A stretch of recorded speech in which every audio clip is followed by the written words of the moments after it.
Looks like it's time to begin, doesn't it? Good morning. I hope that after missing an extra hour of sleep last night, you're ready to be energized by singing our opening music, number 1052, The Oneness of Everything, in the gray hymnal. Please rise in body or spirit. In the teal hymnal, the paperback. Thank you. 1052.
Welcome, everybody.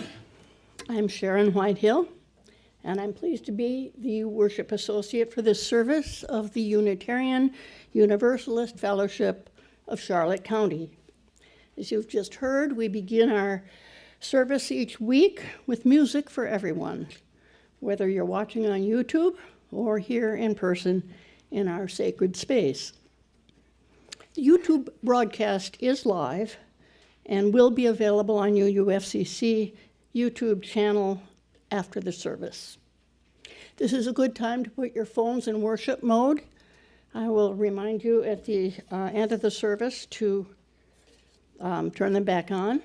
And meanwhile, thank you to all of you whose time and effort make our services possible. The tech people, the building and grounds team, Ryan and Janet, and the choir are always cheerful greeters, and those of you who work to make our physical space here appropriately beautiful. My gratitude also to our office administrators and to the kitchen loyalists who provide us with coffee and treats and who stay to clean up after the service. Finally, not least of all, special thanks to all who have sent in or soon will send in your pledges, knowing that these are the bedrock of the place, UUFCC, we all love. In this congregation, we open our hearts to all kinds of people. If you're a seeker, we offer you spiritual sanctuary. If you are hurting, we reach out to you and acknowledge your pain. If you're a minority, or one of the forgotten, we welcome you here with respect. Wherever you've come from, however often you visit, however long you remain with us, we are glad for your presence today.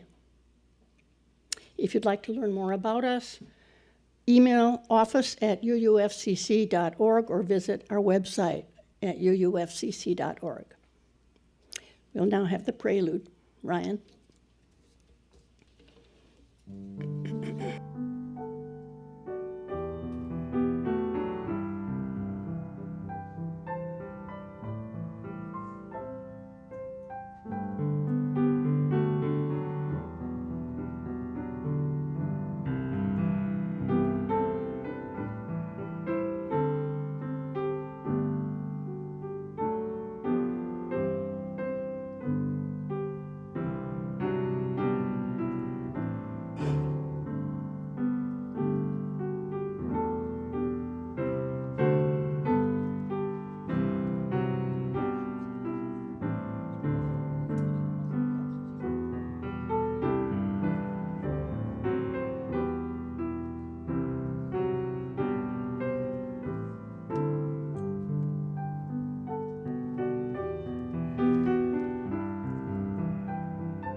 Thank you all for using the American Sign Language signal for, for applause. Thank you. The lighting of the chalice is a ritual in our tradition, and I invite those of you watching at home to be ready to kindle your own chalices as Laura A. comes forward to light ours here in the sanctuary. What this ritual means to us is captured in the following words. We light this chalice to find inner peace, love for each other, and faith in ourselves.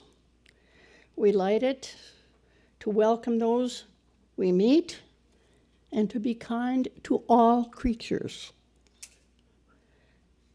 Let us gather around this light of hope as we share time together. Please join me now in speaking our affirmation as printed on the front of your order of service. Love is the spirit of this fellowship, and service is its law. This is our aspiration, to dwell together in peace, to seek truth in love, and to help one another. We have special music today, courtesy of the multi-talented Edie, who is also our speaker this morning. She plays the flute, and Ryan will accompany her on the piano.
Gosh, that's so beautiful.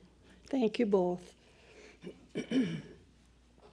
Our opening words today may startle you, although I think you'll agree that they're entirely appropriate to any discussion of our beleaguered environment. and also appropriate to this month's theme of transformation. Alas, not the positive kind of transformation, but the kind that continues to gobble up the natural world at the cost of all except, so far, human life. I take these words from George Carlin. Oh, beautiful for smoggy skies, insecticidal grain, for strip-mined mountains' majesty above the asphalt plain. America, America, man sheds his waste on thee and hides the pines with billboard signs from sea to oily sea. That'll make you think.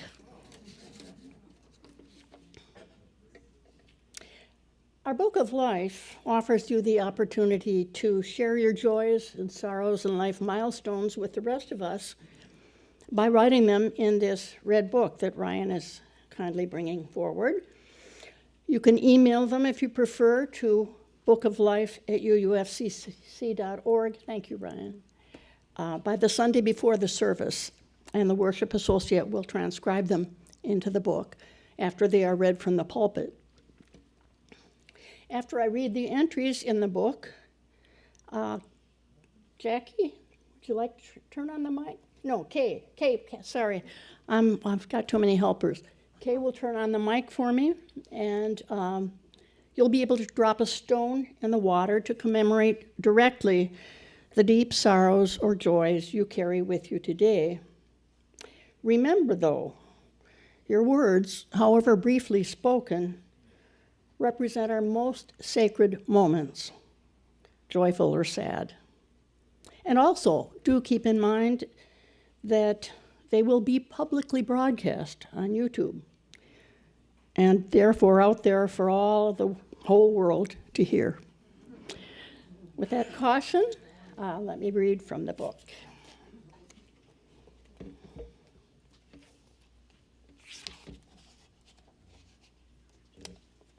I have one entry from our Trudy.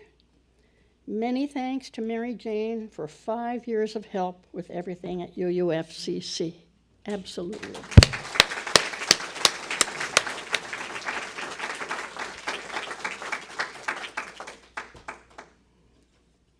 All right, thank you.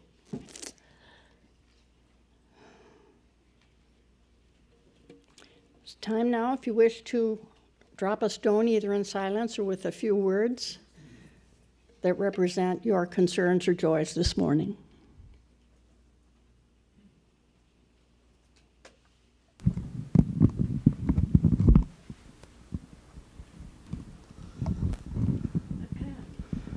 As a sailor, I'm absolutely ecstatic that a 29-year-old, 5'2" woman sailed around the world 30,000 miles on a 40-foot sailboat. Wow. Go woman power.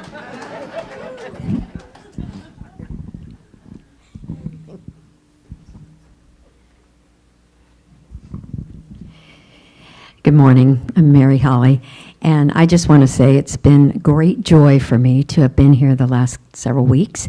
And yes, I'm going back and forth, but I head to Tucson next week for Music Sunday, and then I'll be back for Rev Amy, which also excites me. But so many things here. My heart is full of gratitude of all the good things, the choir that I've been able to participate in, the new minister that's being hired, not that we can replace Mary Jane, but the new person. It's just so exciting. So I feel your energy and joy, and I've been a member here for 20 years, and this place is surviving and thriving. Keep it up.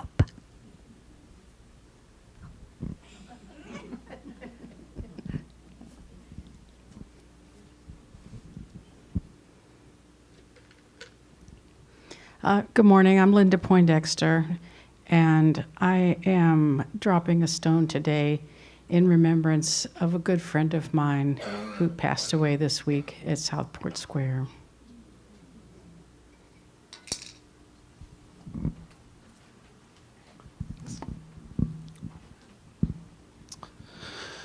I put a stone in today as a joy that Ryan's dad started his Parkinson's meds last week and is actually doing what the doctor told him to do.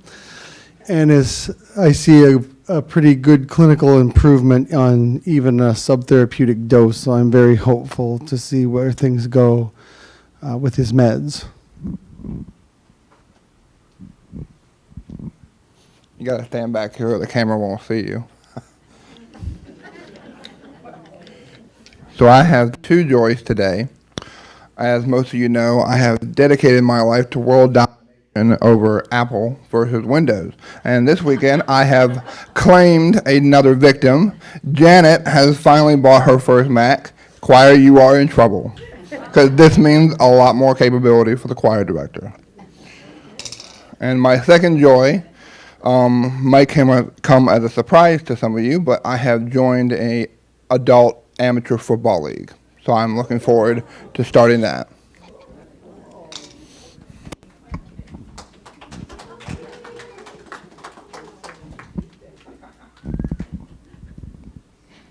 Well, I have a joy, and I dropped a stone. I'll drop that in for my joy. I'm not as excited as Robert is, but I was pretty excited to see 20 candidates in Sarasota yesterday. I went up there with Andrea Doria Kale, and she was here again for our discussion group at 9 o'clock. I encourage you to come. That's all.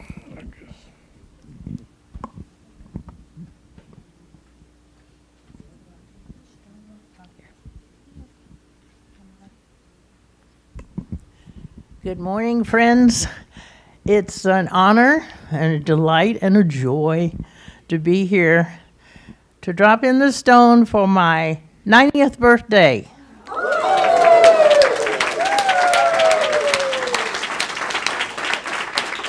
And I look forward to the next 90.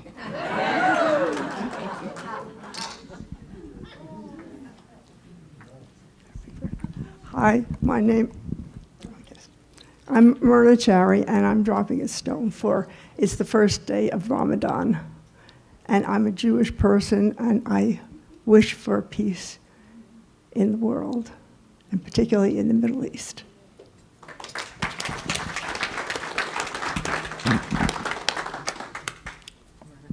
Thank you all. Kay will now drop a final stone for comments that may yet be too tender to speak aloud. And I will actually also put my own stone for the surprise of 2 grandchildren coming today on 2 days' notice. Sorry, Kay, didn't mean to cut you off.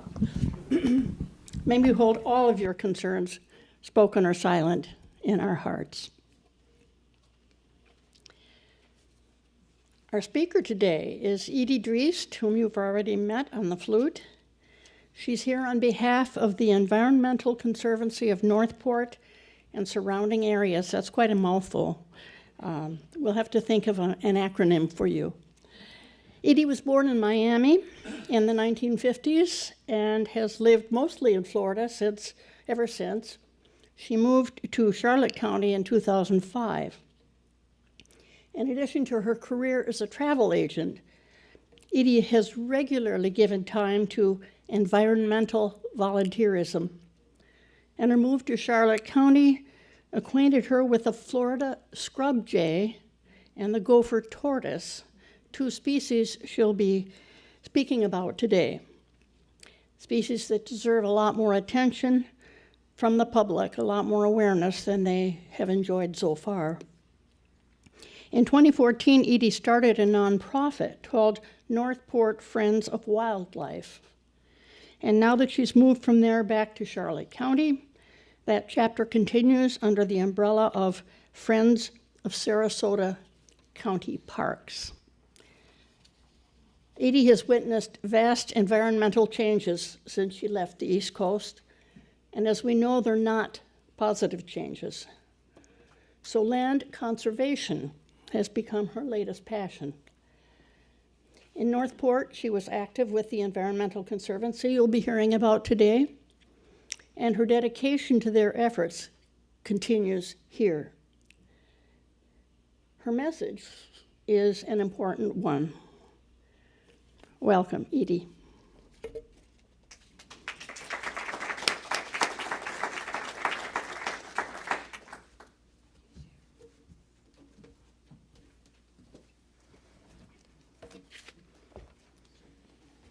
Good morning.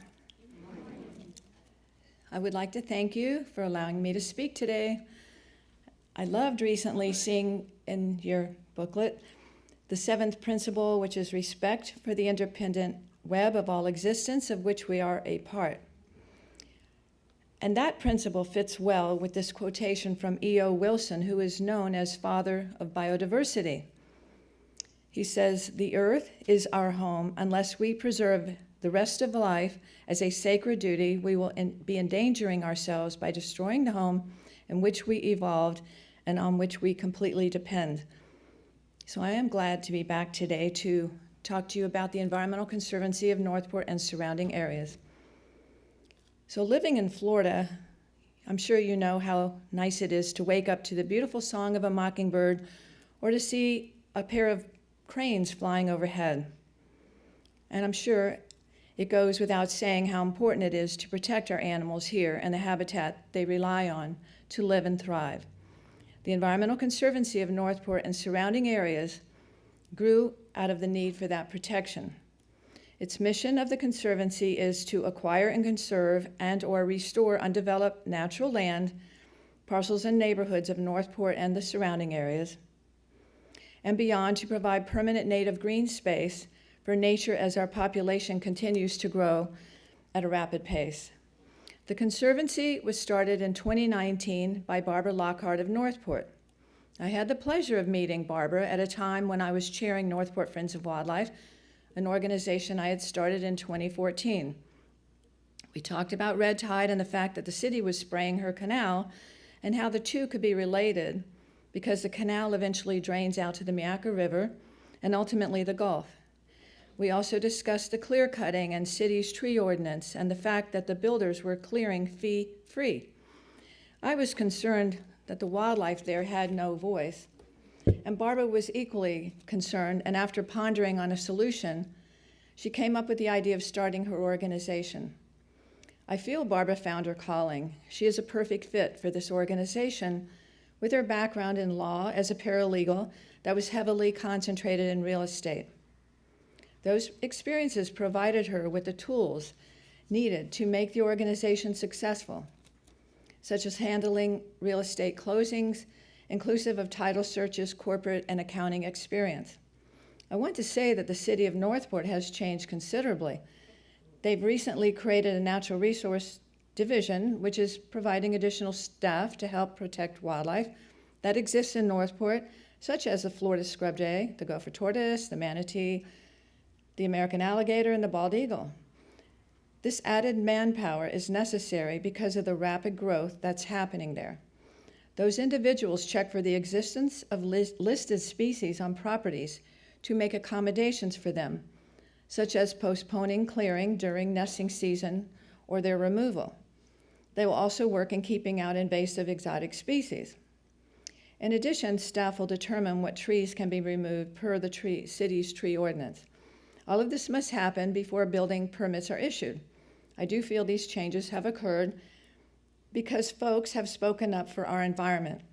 It is always important that people are active and speak up. There are various other groups that work to conserve species in Florida. The Florida Fish and Wildlife Conservation Commission has a list that breaks down state wildlife species of special concern, threatened, or endangered. They total, just in the state, 134. You can see the reduction of flora and fauna species when viewing the FWC maps of Florida. Next slide, and I can't see it, so hopefully you're seeing Florida, yep. And you'll see that one side shows what it looked like, the development in the year 2010, compared to how they expect it will look come year 2070. And today, approximately 1,200 people are moving into Florida each day. Another important group is the Florida Wildlife Corridor Foundation. They're working on connecting much of Florida's natural, undeveloped, open spaces, which is great, but it doesn't take care of our local area. And next screen, please. You can see by looking at the map on the screen areas that are left out, such as Southwest Florida. The Environmental Conservancy I represent is trying to fill in those gaps, those sections in our area that the larger groups cannot. There are other reasons to support conservation of land other than native wildlife, of course. Conserved land increases the value of neighboring properties. Water can percolate and be filtered into the local aquifer rather than becoming runoff that goes into our waterways. Like many of you, I've been astounded and even appalled by the number of acres cleared locally, the number of both commercial and residential construction units being built over the last few years. In Northport, development along River Road and Welland Park, which was earlier known as West Villages, has been mind-blowing. That community currently has 8,000 residents, and at full build-out will have more than 60,000 residents and 22,000 homes. According to the Welland Park website, this development was named the #4 top-selling master plan community in the U.S. for 2020. Next slide, please. And I think what you're seeing now is an image of, if you go into the city of Northport's website, you will see all the different developments that are coming down the pike. And if you were to be on that site live and you click on those little icons, you'll see that, oh, that's 134 units, oh, that's 800 units. So there's a lot coming down the pike. When our Conservancy organization was first created, an article was published in 2 local newspapers, the Sun and the Tribune. The article announced that the Conservancy was established and also provided information about its first fundraiser. The call to action referenced the pursuit of 2 surplus county lots for sale in an active scrub jay zone in Northport. What followed was encouraging, to say the least. Money came in from folks we never knew, from people in the city of Sarasota, even from Florida's East Coast. Even though people from other places knew that the money they were donating was going to help a different area other than their own, they knew they were helping to preserve the habitat of some listed species. We were overwhelmed by this generosity and besides ourselves with joy to recognize people really do care. A grand total of $10,000 was raised in less than 2 weeks and the properties were purchased. Since early 2020, the Conservancy has raised $237,550 through public donations, and we have spent it on 27 land purchases in Northport, Port Charlotte, Harbor Heights, El Jobin, and Deep Creek. All of this from donations. We do not receive money from city, county, state, or federal funding. Unfortunately, we have not found any grant money for purchasing land, although we continue to search. When people ask Barbara Lockhart why the Conservancy is trying to save land, she likes to say that, look at all those woods in our neighborhoods. They are just an illusion. Give it time. Development will take them out. Each lot in every block and every neighborhood is individually owned and subject to clear cutting for development. What does all this mean for our wildlife? What it means is that our land and the plants and animals that live on it rapidly are slipping away. Next slide, please. I think you see a for sale sign and a tortoise. Let's talk about native plant life for a moment.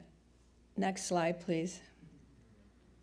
These are cleared away daily, with few to none being planted back. It's obvious that without conservation and restoration efforts, development will eventually and completely erase our neighborhoods as we know them.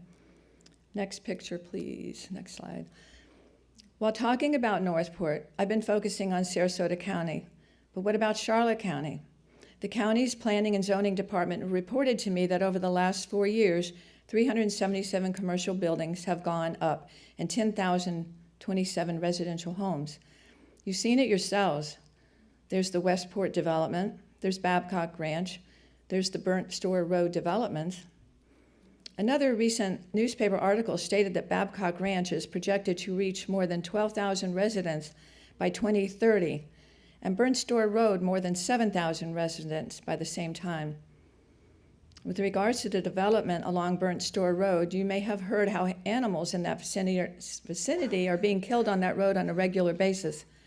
As noted in the Sun newspaper, February 13, Ashley Cook, who is the Charlotte Harbor Environmental Center park manager, counted 102 dead animals on Burnt Store Road, about 25 species in a 6-month period: turtles, cranes, rabbits, an alligator, egrets, bobcats, raccoons, a great blue heron, an osprey, coyotes, and cows.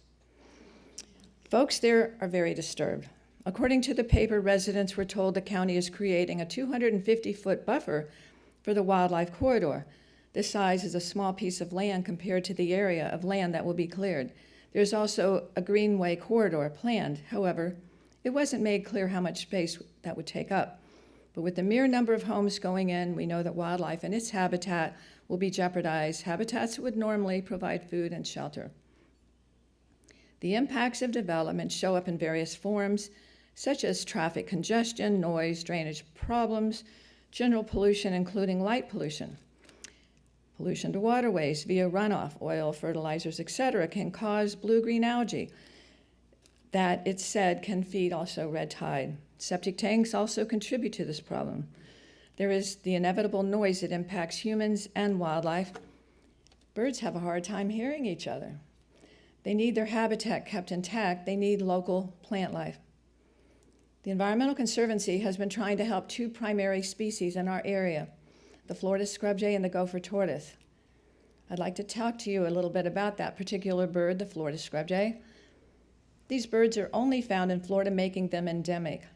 They are in the corvid family, which, to give you an idea, is the family crows are in. These birds are smart. They live in their own family groups, which makes them a cooperative breeder. They raise their young together with their offspring, sticking around after birth for a few years to help other siblings. One in their family will be the sentinel, who will perch on a high treetop or wire to keep outlook for dangerous hawks. If one is seen, they'll sound an alarm, and then all will dive for cover. If they see a snake, they'll call out a different alarm. The whole family will harass the intruder.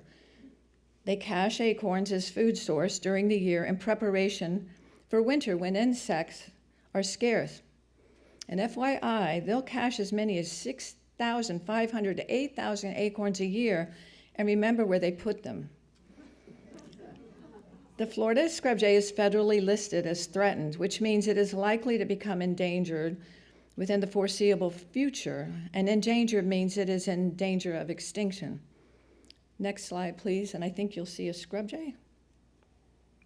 Harbor Heights is an area that the experts say has one of the highest concentrations of scrubjays in Southwest Florida. Kudos to the county for preserving and purchasing land in the east side of the county for this species, but it doesn't protect these birds in Harbor Heights. That's why the Conservancy is pursuing land purchases there, where we believe the location is close enough for them to reach the county's east preserve properties. Sad to say, the general scrubjay population is in decline. In fact, it's already on the Federal Endangered Species Act list as threatened. That's primarily due to the development that we've been talking about. Scrubjays like a specific type of habitat, scrubby, that's high and dry, which is what the builders also like. And because they don't fly far, 5 miles is a stretch, although some have been documented to fly as far as 12 miles, they generally stay in the areas where they were first hatched. So when their habitats shrink, their numbers decline. That also puts them at risk of being isolated from each other, which is a genetic death sentence. It's interesting, just in Charlotte County alone, authorities have realized that there are different genetic makeups between different groups of the bird. Fish and Wildlife today is working on translocating some of them to keep their genetics healthily mixed. Otherwise, some experts say they will simply die off because of inbreeding. Despite all this, the scrubjay is not yet fully protected. If land is developed in Northport, for example, the developer may have to pay for building in an active scrubjay area, but that money doesn't stay in Northport. It goes to a state coffer for the purchasing of conservation in another part of the state, which, as I've said, does nothing to help protect our birds that are displaced from Northport. The history of gopher tortoise, at least in Florida, is a sad one because during the years prior to 2007, it was legal to bury them alive. This activity could and would happen when a development would go in. Finally, a law was put into place that prevented that from occurring any longer, with the exception that builders who had permits to bury were grandfathered in. This contributed to the listed species status the animal holds today, which is state threatened. Next slide, please. Although many people feel it should be listed federally. One of the benefits to having the gopher tortoise in our environment is because he is a keystone species, meaning 350 other species live in his burrow. So when you remove the tortoise, you remove all those other critters. Such critters include the Florida pine snake, the federally threatened eastern indigo snake, the Florida mouse, the gopher frog, and others. Their burrows, dug by using their front shovel-like legs, can be long and deep. It's been recorded that in the Florida Panhandle, one gopher tortoise burrow was 65 feet long and 25 feet deep, although the norm is considerably less. I suspect some of you have enjoyed seeing some of these critters in your neighborhood. They're often in their burrows where the temperature is comfortable, not too hot and not too cold, but they do come up to forage and mate. If you see one in the road, it is legal to move it. And we encourage you to do so, but of course, please be careful. We recommend you put your flashers on when doing this and be sure to move the tortoise in the direction he was moving in. As I said earlier, despite the efforts of our governments, their policies help, but may be too little too late. For example, the framework protections that are in place for the gopher tortoise is that they'll typically be relocated from land that's being developed to a recipient site that can be more than 100 miles away from its home. The Environmental Conservancy recognizes development is not going away. That would be unrealistic. But what we'd like to see, however, is a means of striking a balance between development and our natural environment for a long-term survival of our native flora and fauna. The Conservancy offers educational fundraising activities to the public, such as our recent 5K in Northport. This last November, we had a fundraiser in Harbor Heights called Music in the Park, and your church was kind enough to be a sponsor of that event with a generous $100 donation, and we want to say thank you very much. If you'd like to learn more about the Conservancy of Northport and surrounding areas, I'm happy to answer questions if we have time or after the service. And I also have some cards here. If anyone would like it, it has information about the Conservancy, and thank you very much. Next slide.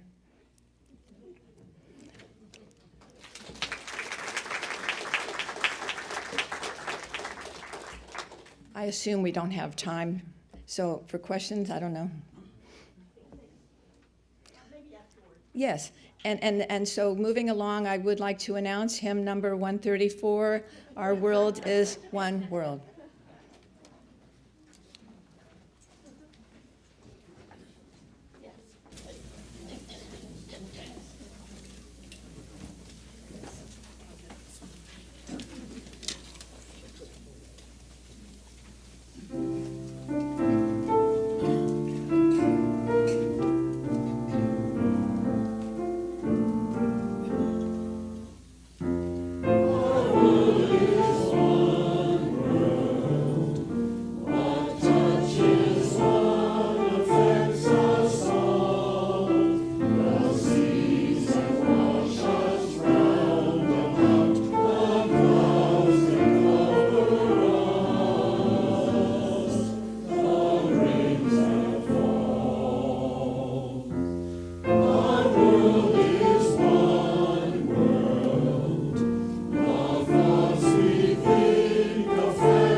Thank you so much for that message, Edie. It's very moving what happens to our creatures. Very sad. I made a terrible mistake earlier, which was I forgot to invite any visitors to identify themselves. Maybe Doug would now make up for that flaw, that was my fault, and ask anyone who is new today, care to stand and identify yourself. Sorry, I'm getting all garbled up, but you are welcome. I know there are some new people here.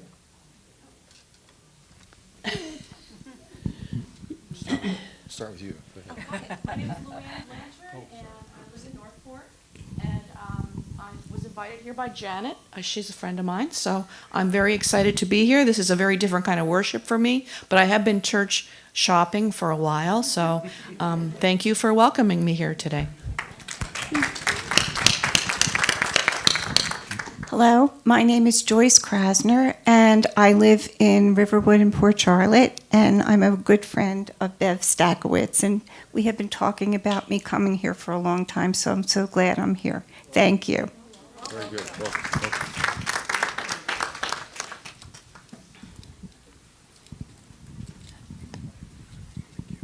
Hi, I'm Lou Rimbach. I'm from Salisbury, Maryland, and we come down here every year about this time for 3 weeks.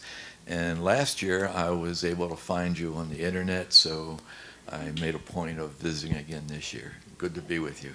Very good. Thank you. Again, my apologies to all of you. You've been welcome since the start. Well, today is the second Sunday of the month, and as you know, that means the offering baskets will be coming around to you twice. The first basket supports this fellowship and everything we value about it. Although if you're with us for the first time, please consider yourself our guest today and do not feel compelled to contribute. The second basket will come around next. As usual, that supports a local organization. Today, the Environmental Conservancy of Northport and surrounding areas. And while the baskets circulate, Edie and Ryan will again perform for us. We're giving our speaker a workout today.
Thank you again.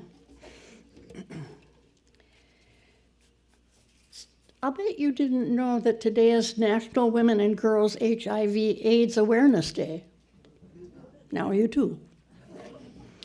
It's time for Life of the Community, and I have several announcements here. Wonderful news if you look in the back of your order of service.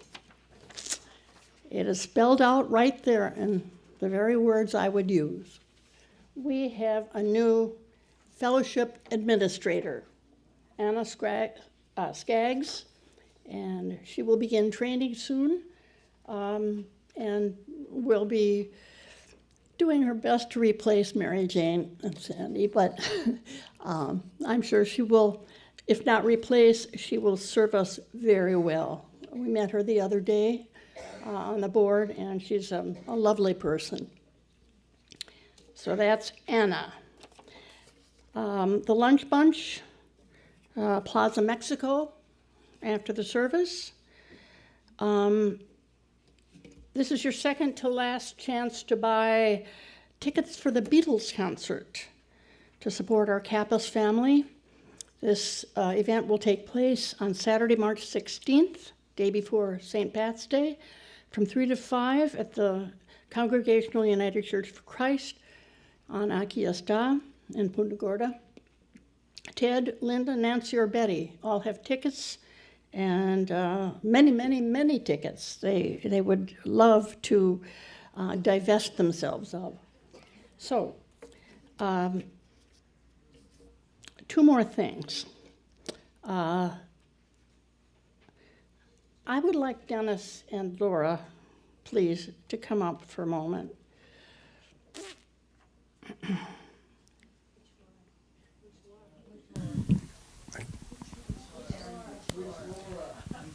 Dennis didn't tell me which Laura.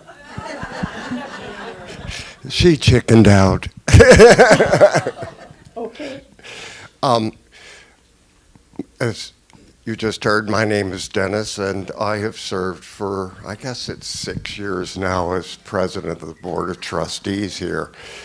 And I know probably as well as anybody here what Mary Jane Williams has accomplished over the course of her 5 years. When she told me she was going to resign, my first thought was, thank God I'm retiring. But Mary Jane, not to embarrass you, but would you come up here for a minute?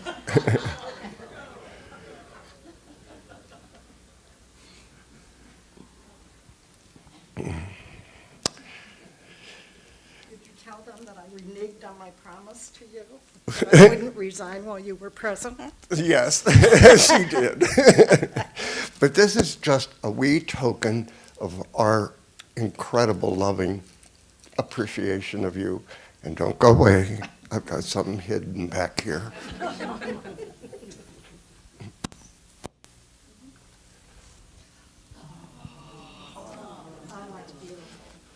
Thank you.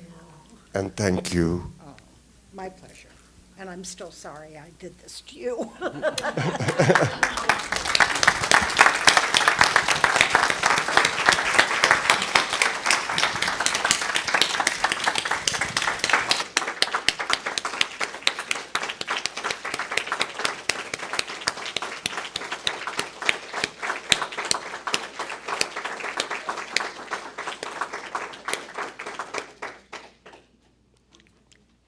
Clearly, we love you, Mary Jane.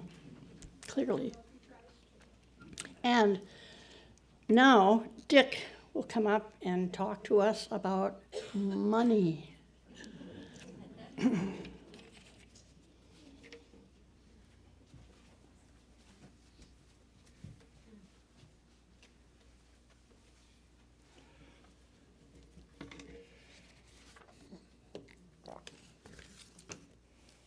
Good morning. As you can see from our mountain chart, which I can barely see, we are off to a great start on our pledge drive. Looking ahead, we are coming to the tough part when the climb becomes almost vertical.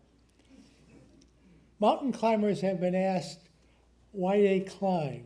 One answer is because the mountain is there, something to conquer. Another answer is to see what is on the other side, a new view. Joanne and I became UUs looking for a new view. Like our fellowship, coming out of a period of where we're going and looking for that new view. We have signs, seen the signs. The piano is in a new spot and a new face playing it, a new view. In the back of our space, the tech group has a new view that looks something like Star Trek Mission Control. New colors, new decorations, a new view. Our choir has Built Back Better, a new view. What now? We now have a pastoral care specialist, new ideas, a new view, newly hired fellowship administrator, a new person, a new view. We will soon have a new board, new directions, a new view. It's your generosity. It's your generosity, your generous contributions that make all this possible. Please get your pledges in. If you need forms, they're available. The blue bowl is just waiting for them.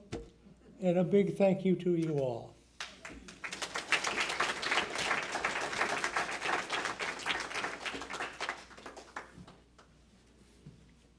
Thank you all. I have closing words today from Kentuckian Wendell Berry. Writing specifically in these words about farming, good farming, and farming techniques. But as I read them, I invite you to think about how his words apply to everyone, not just farmers, to everyone on this damaged but still beautiful planet. Good farmers who take seriously their duties as stewards of creation and of their land's inheritors contribute to the welfare of society in more ways than society usually acknowledges or even knows.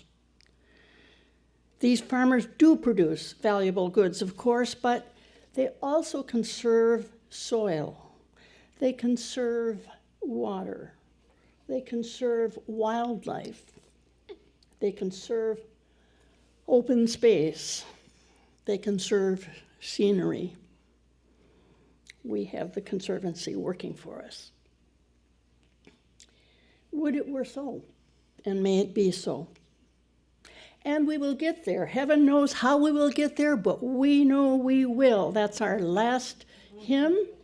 Join us in singing number 1020, Wo Ya Ya.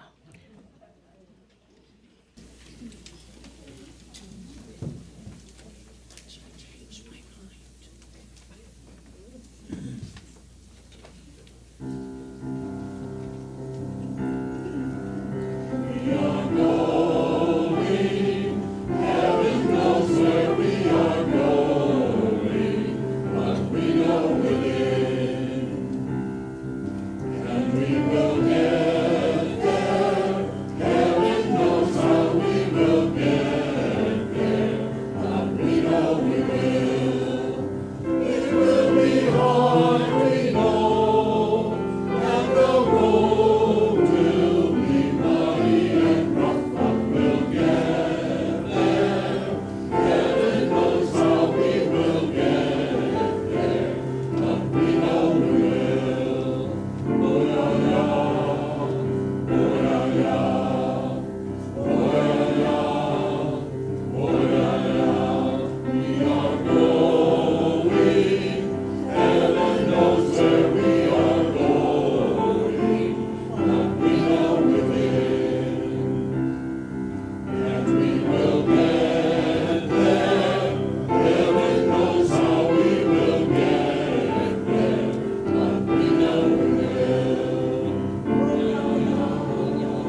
Thank you.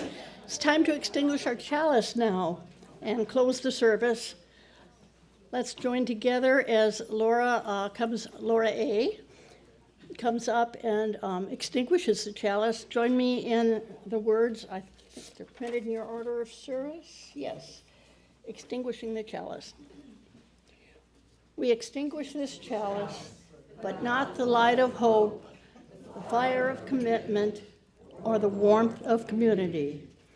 May those ideals shine in our lives and warm our hearts until we are together again. Peace. And time to put your cell phones back on.